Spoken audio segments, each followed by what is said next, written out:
Tonight, on the first ever Person in Person. That headache may not be COVID. Tapeworm at 11. Hocus Pocus. Potus Croakus? You're in jail, do. More like dogmented reality, am I right? What's in the box? It's poop. Poop's in the box. Could your priest be secretly awesome? All these stories plus weather, sports, and a movie review. That's tonight. On Person in Person.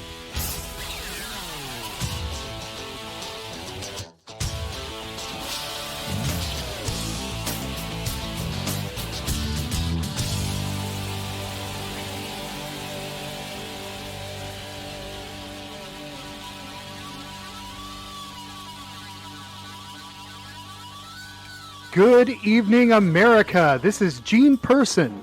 And this is Greg Person. No relation, incidentally. And this is Person in Person. It's a news podcast. What is that? Why don't you tell me? Okay, well, news is when things happen. And you think that's noteworthy, and you want to tell people. So you say, hey, this just happened.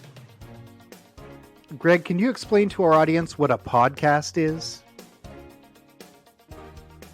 Oh, a podcast is like, well, an iPod is like a little Kit Kat bar that has music on it.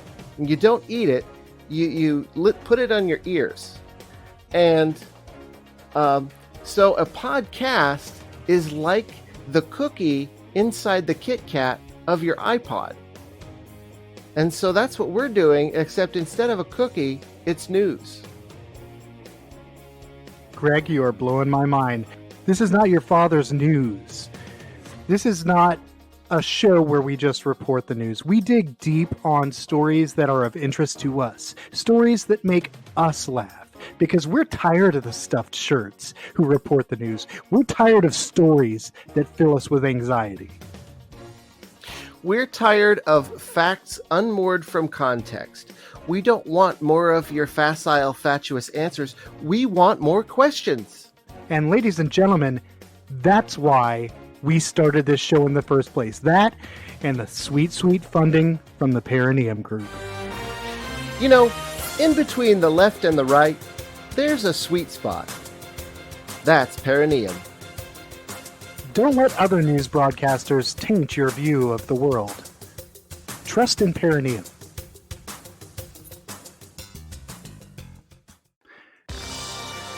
Main news! Our first story tonight, doctors discover tapeworm in a woman's brain.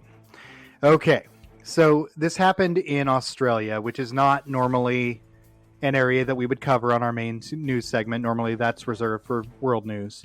But this was interesting enough that I wanted it included. An Australian barista, she goes in to see her doctor because she's had these troubling, persistent headaches. At least 2 or 3 times a month she has these headaches since she was 18, often with a visual aura, meaning she sees her headaches. Now, when other people can see your headache, that's when you know it's bad. No, that's when the entire populace has been microdosed. Oh, shit. The doctors give her an MRI and find a tumor. Except it wasn't a tumor. So you're saying it's not a tumor? That's what I'm saying. And that's... Well, okay, I'm not here to critique your impressions. During surgery, it was discovered that it was actually a large cyst full of tapeworm larvae. Now, we all know tapeworms are normally ingested through uncooked food, usually pork. That's how trichinosis happens. That was the species involved in this story. But here's where it gets weird. Apparently, this happened in a non-endemic area, meaning that a place where pork isn't consumed. I like a locked room mystery as much as the next guy, but I feel like I need to know, for personal reasons, exactly how a tapeworm gets into your brain when you're not eating pork. Like, do the eggs hitchhike on something? How does that happen? Well, I got a theory on that, if you'll bear with me. So there's all kinds of foods that are pork adjacent, right? Pork and beans, pork rinds, pork pie hat. These are all things that could be in contact with a pork. Yeah, I remember growing up when my mom would serve us up a dish of like a hot dog and some watermelon and a slice of pork pie hat. Well, you're a hat guy, so honestly, if you told me, "Oh yeah, I've eaten pork pie hats," I'd be like, "Yeah, checks out." Someday, when we do a 2-hour double-sized episode, you can explain to our listeners the difference between a fedora and a trilby. It's if you think it's a fedora, it's probably a trilby. This woman's name wasn't released in the report. I want to know how old she was, and I need the perspective of just how long these headaches had been going on, because if they've been going on since she was 18. If she's 20, that's 2 years of pretty solid headaches. And the reason why I need to know is I'm pretty sure my headaches are all caused by caffeine addiction and hopelessness, but I've got a mighty fire of hypochondriasis to stoke. So I need more info. Well, you're not wrong about that, because the thing that I can't get over, the thing that has literally kept me awake past my bedtime since I heard this story, is if you can get a tapeworm and not know it in your brain, couldn't any of us have a tapeworm in our brains at any time? Are we all just puppets for the tapeworm invasion? Okay, that's too far. I'm uncomfortable now, and we need to change the subject. And finally, perhaps the most important scientific question: can you use a tapeworm to join two flatworms? I know that you don't believe in them, but the pun police are real. They're real, and they're listening to us right now. So I'm not gonna worry about the pun police. Okay, but that's what they said about the Babadook, and he's a governor now. So story number 2, the President of the United States, whose name escapes me at the moment, he apparently wasn't feeling well a couple weeks ago, and witches on the internet are taking credit. You see, this is an extremely witchy month, apparently. October, we have a blue moon, 2 full moons, one on the 1st and one on the 31st, and apparently witches have for years been trying spells to restrain the president, and now they've finally taken effect. But I do have some questions. For one, it doesn't seem like it did all that much. The combined effort of all these witches in the witchiest time in recent memory, and he got a little sick for a few days. Right. They pumped him full of roids like Ivan Drago, and he is back out there. Which leads me to my second point, that he seems more out there than usual, if you follow me. I do. I mean, he's, I don't know what sort of psychological effects these steroids are having, but he's screaming about kissing everyone on the mouth now. Right. Which I didn't think it could get worse. But, I mean, just really take a second and let the mind movie play of the President of the United States just giving you a big old sloppy one right on the kisser. Just sit with that for a second. Okay, and moving on. I'm ready for a tapeworm to invade my brain. The tapeworm will eat that memory, and you will be safe again. So, which kind of leads me to my third point, not to hit these boom, boom, boom, but if this is the best that magic can do, then even if it's real, magic is bullshit. Right. Because the President of the United States, he's got 99 problems. And a witch ain't one. You made me do that, and I resent it. Yeah, so our third story tonight, jail guards play Baby Shark on a loop. 2 former Oklahoma City correction officers were charged with misdemeanor counts of cruelty to prisoners after it was found they forced inmates to listen to the popular Pink Fong song Baby Shark at loud volumes and on repeat. The inmates were corralled into an attorney visitation room, cuffed to the wall, and then the song was played for sometimes as long as 2 hours. The district attorney said, "It was unfortunate that I could not find a felony statute to fit this scenario. The defendants could not be reached for comment. Let's dive right in on this one. I am the parent of a 2-year-old.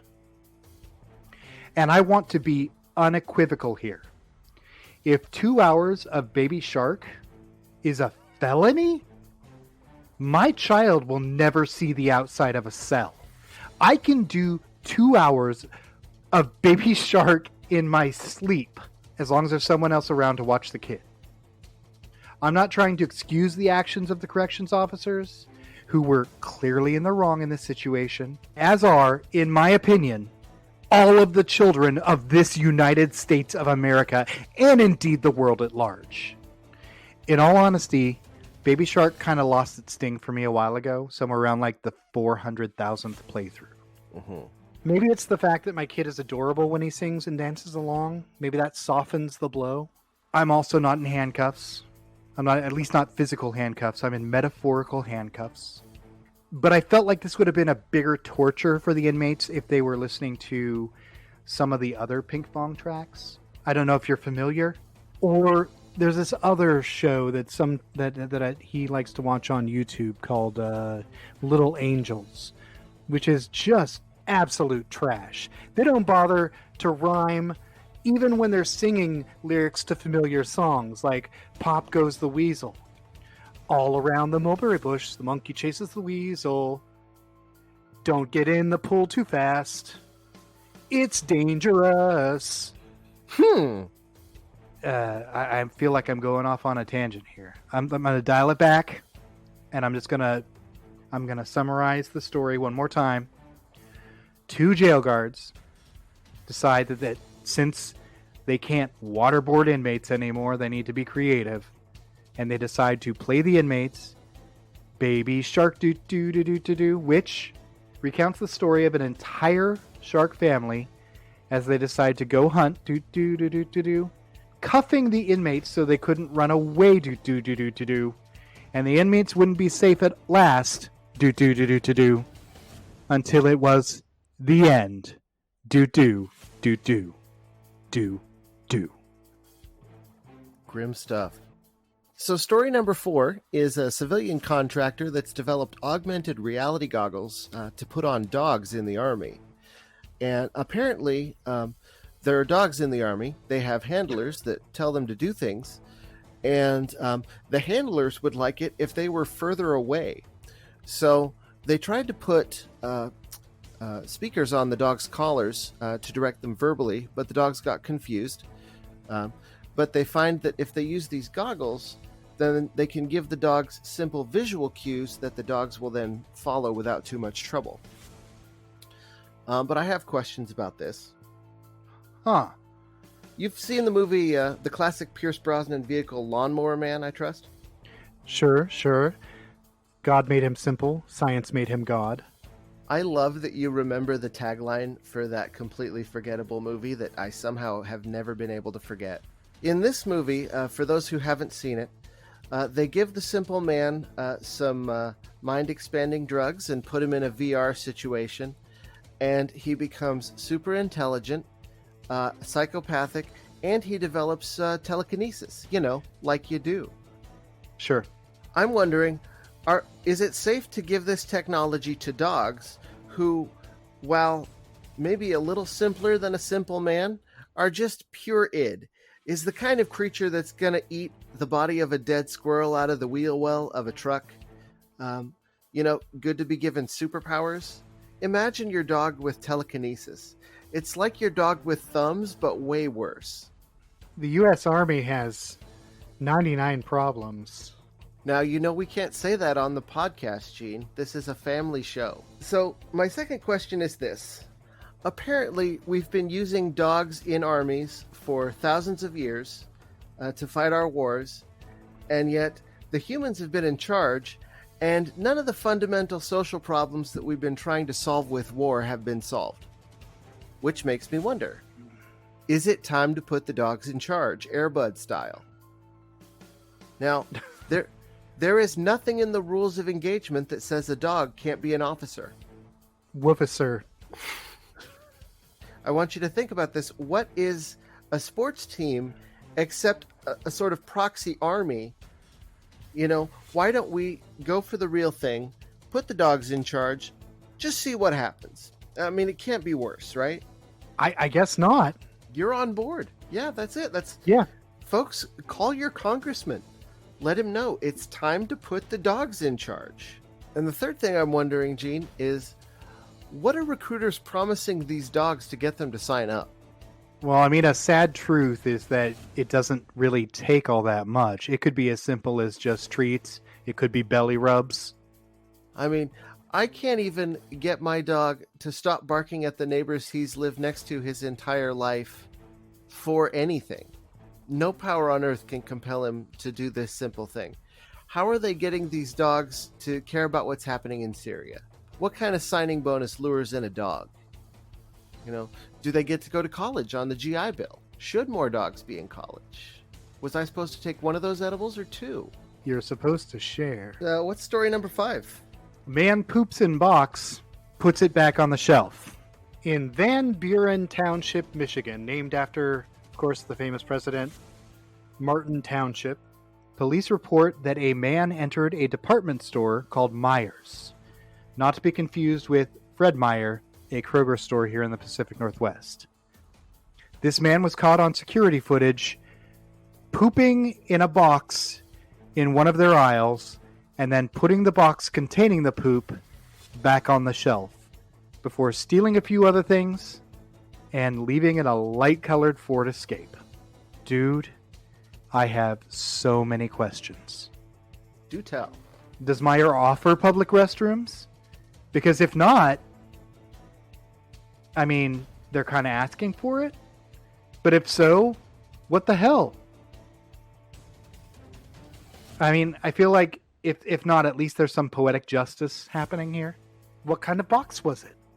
Was this in grocery? Because it was certainly gross. I feel like that would make the crime infinitely worse. And I'm just going to assume that it was in the grocery section because I like to imagine that everything is as bad as possible. I understand why he wouldn't want to carry the box filled with his own feces through the checkout if he's already stealing some stuff. But, like, putting it back on the shelf, couldn't he just tuck it out of the way somewhere? Did it have to go back on the shelf with the other products? See, I mean, they tell you you've got to wash your fruits and vegetables, but now I feel like I've really got to wash my fruits and vegetables. My final question has to do with the vehicle that he used. Do you think he bought a Ford Escape simply because he knew he was going to be escaping the scene of a crime? Like, is that a selling point of the Ford Escape? Was this premeditated? I guess police were hindered in their quest to find the poopatrator by the fact that Meijer would not let them display images of the box pooper online because policy. I kind of like to think that it was an act of performance art. Ooh, maybe. Should we try and get him an NEA grant? Are we changing this man's status from criminal to hero?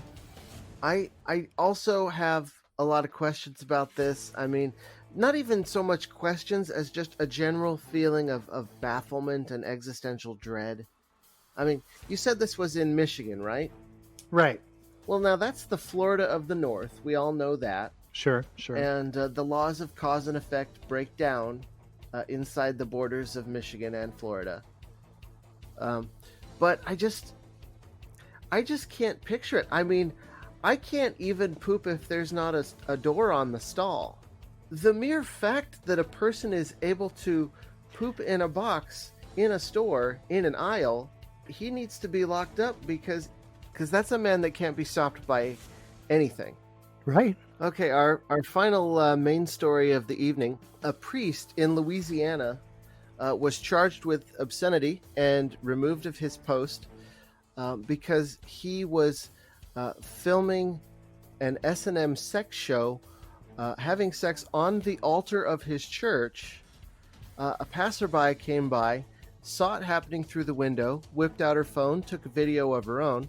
Oh, that's another element to this story. The priest is videoing the whole thing, not just with a little phone, but with a camera setup and lighting. Like he was trying to do a real high quality production here. The passerby goes to the police, shows them the video. They show up and they arrest the priest and the 2 professional dominatrices involved for obscenity because it was a public display because you could see it through the window. So about this story, though, I have a few questions. In the first place, who's this bystander who feels like it's her business to peep in on somebody's private business, albeit in a quasi-public building, and take a little video? Right, F her. I'm sorry that it took me so long to say something, but I was incredibly turned on. This narc lady, you know what? She needs to read what the Bible says about snitches. They get stitches. From witches. I mean, for all we know. We don't know what witches are up to. Not a ton, apparently. But, you know, this priest has 99 problems. And a snitch is one. It is actually, I would say at this point, one of the big ones. Definitely not the main one, which actually brings me to another point. At some point in the planning of this titanic blasphemy against the religion that he is a priest of, did he stop and say, maybe my feelings toward Catholicism don't really make me cut out to be a priest. Maybe I should try something else. You know, maybe log on to Indeed.com before going to AdultFriendFinder.com. If that's what it's come to. Here's another little tidbit to the story. Now, the week before this priest was sacked, the priest who had his post before had gotten sacked for having, let's say, inappropriate relations with a minor. Oh, God. And the church had known about it for years and had covered it up. I guess I'm glad that they're starting to drop the hammer, but I don't think this is the guy they should have started on. Absolutely not. You know, if this was the Middle Ages, he would have been defrocked and started his own cult and led a peasant revolt by now. Forgive me, Father, because you've been a bad boy. I was going to take a shower tonight anyway, so this is fine. On to world news.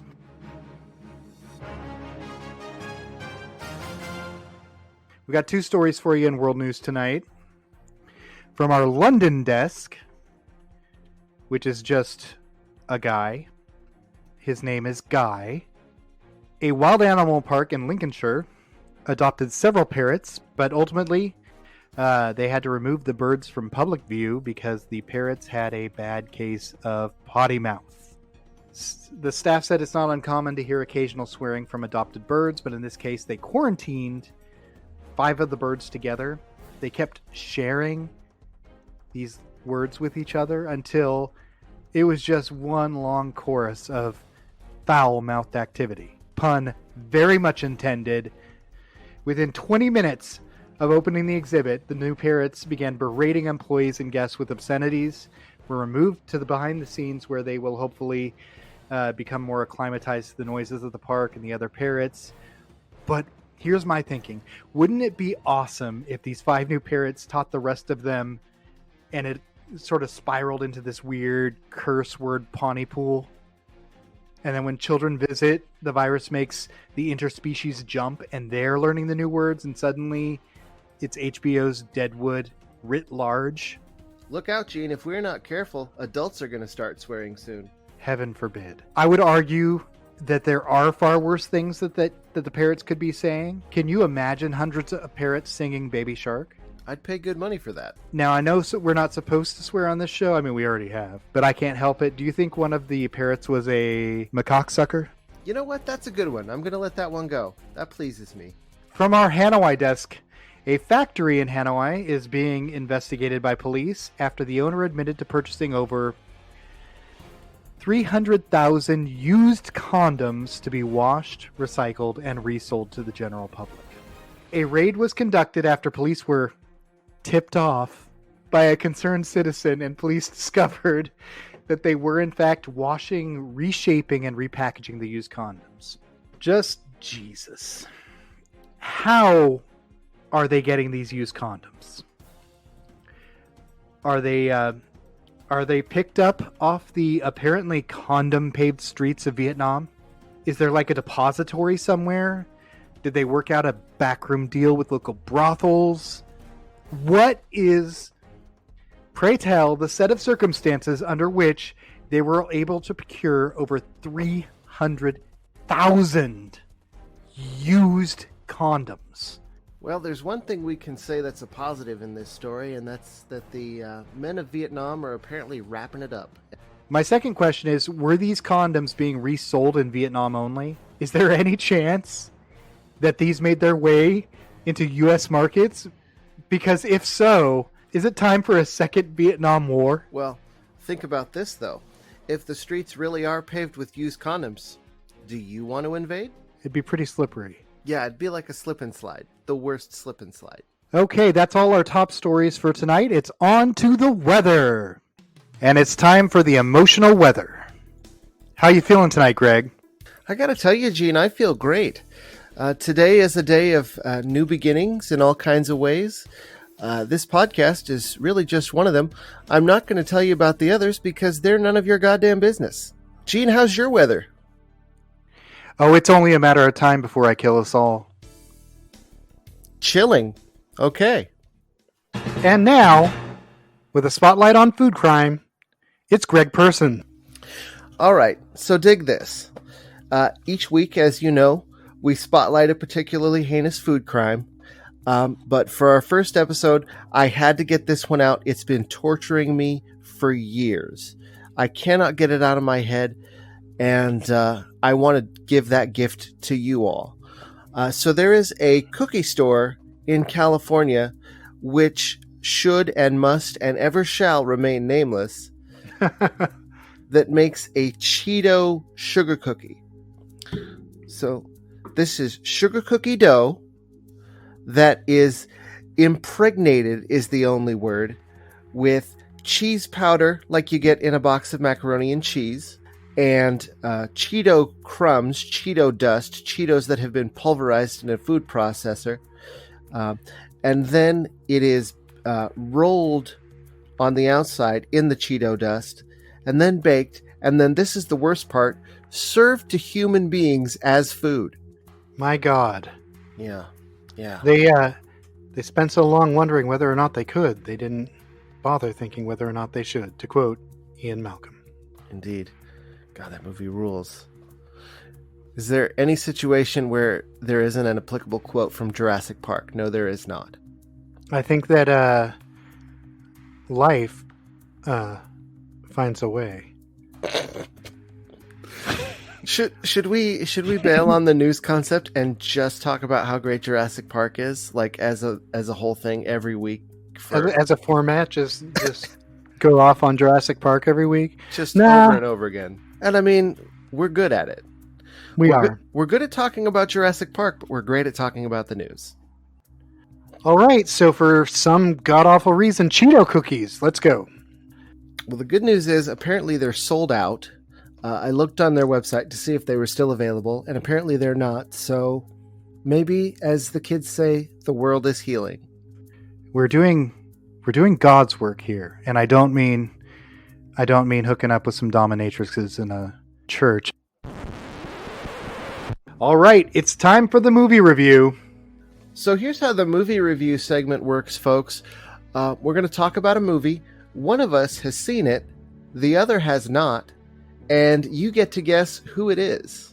And I think it'll be pretty obvious, but we'll just have to see how this plays out. Well, you never know. We're very sly.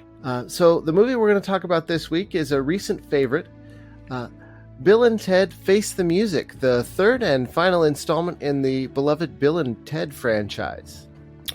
So, Gene, do you want to tell us the plot of this movie? Tell us how it goes?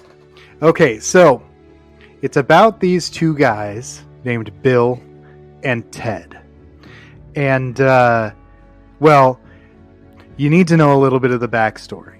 So these two guys they were cashing in on the sort of surfer voice that was so popular in Southern California in the late 80s. And it might still be, I don't know. I'm not from there. But they had some adventures through time, and then they went to hell.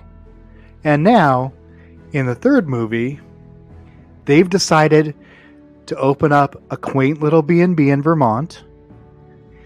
And, of course, their plans for wedded bliss go awry.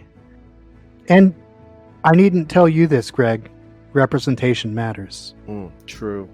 So the two girls that they had been with in the first two movies, they don't reappear? I mean, why would it? Why would they even bother to go into that when it's not about the wives, man? It's about Bill and Ted.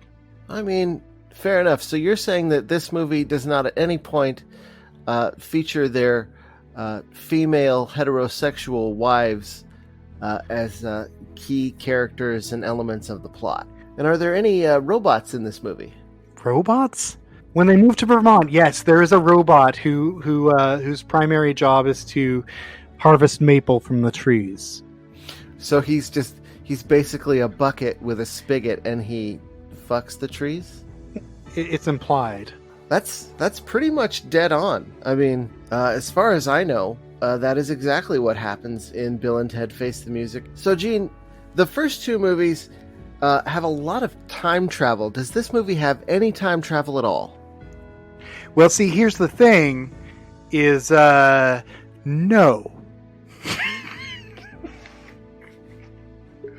There was no time travel. There was, however, Harvey Keitel, who played the mayor of the town in Vermont. So does he not want to give them a permit for their B&B, or? That's exactly right. It's a riveting story based on permit denial, on bureaucracy in a small town in Vermont. Yeah, if there's one thing that the fans of the first two Bill and Ted movies were clamoring for, it's municipal government, right, and tree fucking. Well, in this age, it's amazing that a movie this daring, got made. Yeah, too right. I mean, especially with the Hays Code still in effect, it's hard to see how they got it done, but I'm glad they did. Again, beautiful film, very touching. I wept openly. Sorry, you got me at Hays Code. It's so good. Oh, Jerry, please cut that out. Incidentally, folks, it's important to, since we're breaking the fourth wall here a little and talking with Jerry, our producer, I thought I'd introduce him. Hey, Jerry, why don't you take a bow for the audience who can't see you right now?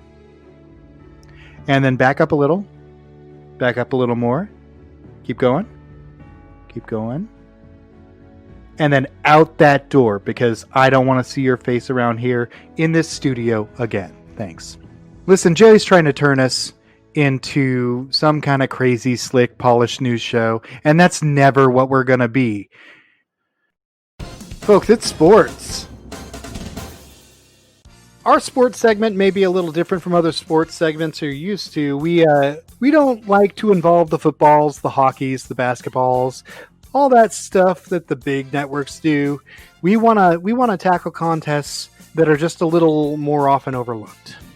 Which is why we're featuring burgers.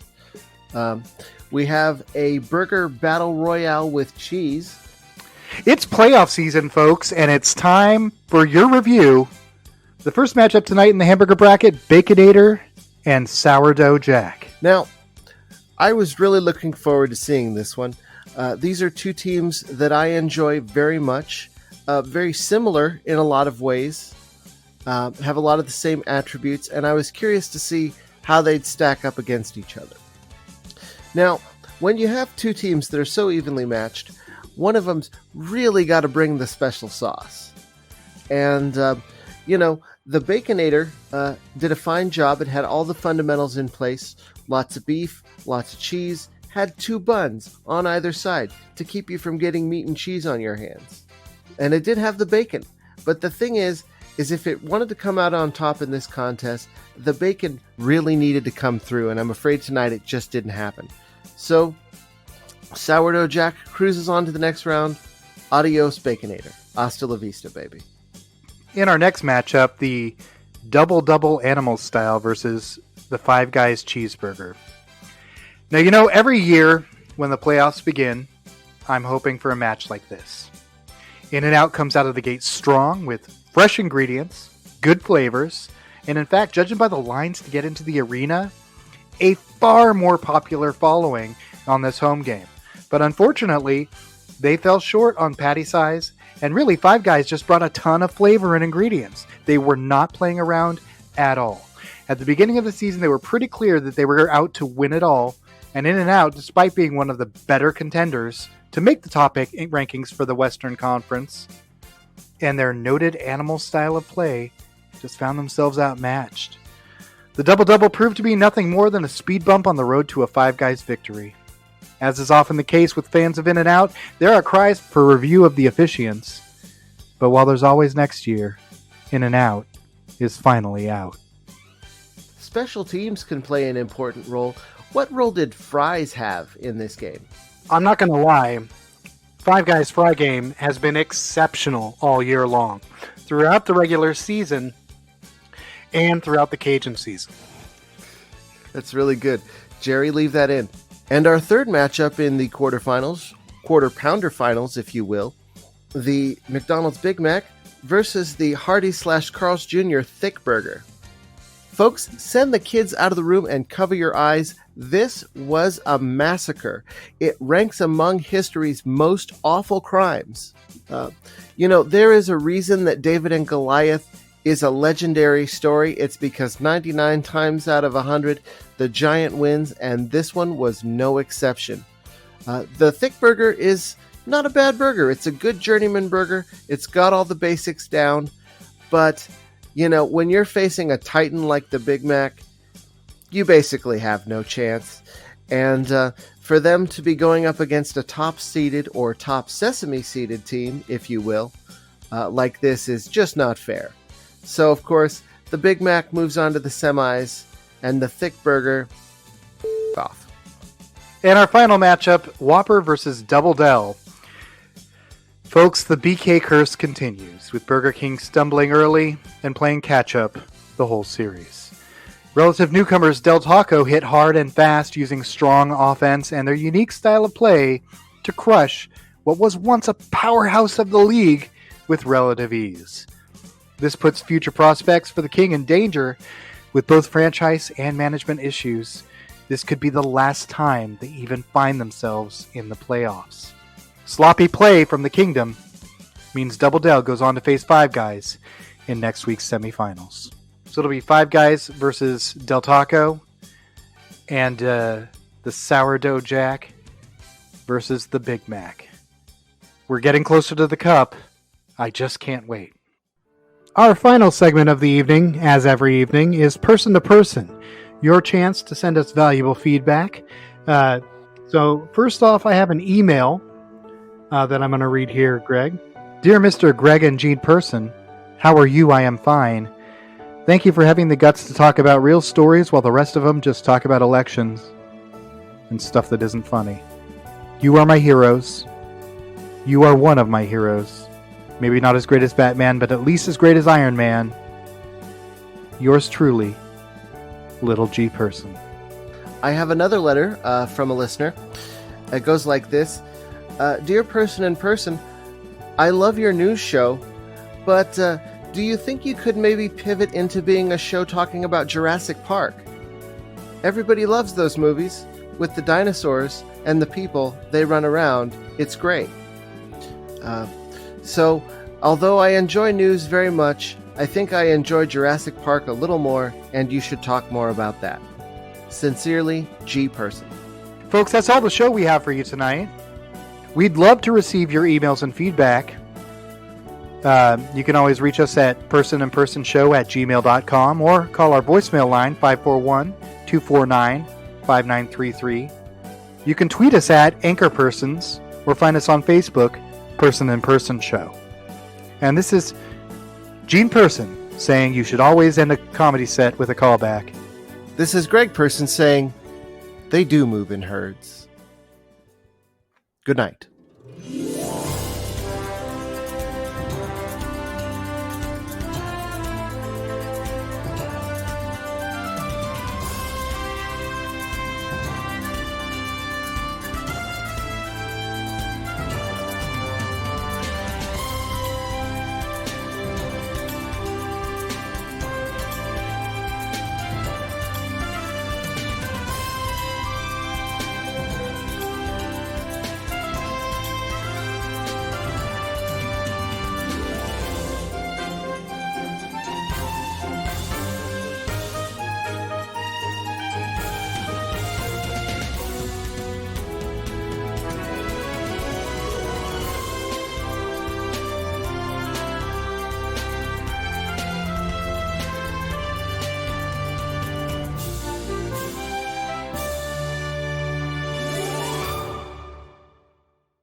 You didn't say the magic word.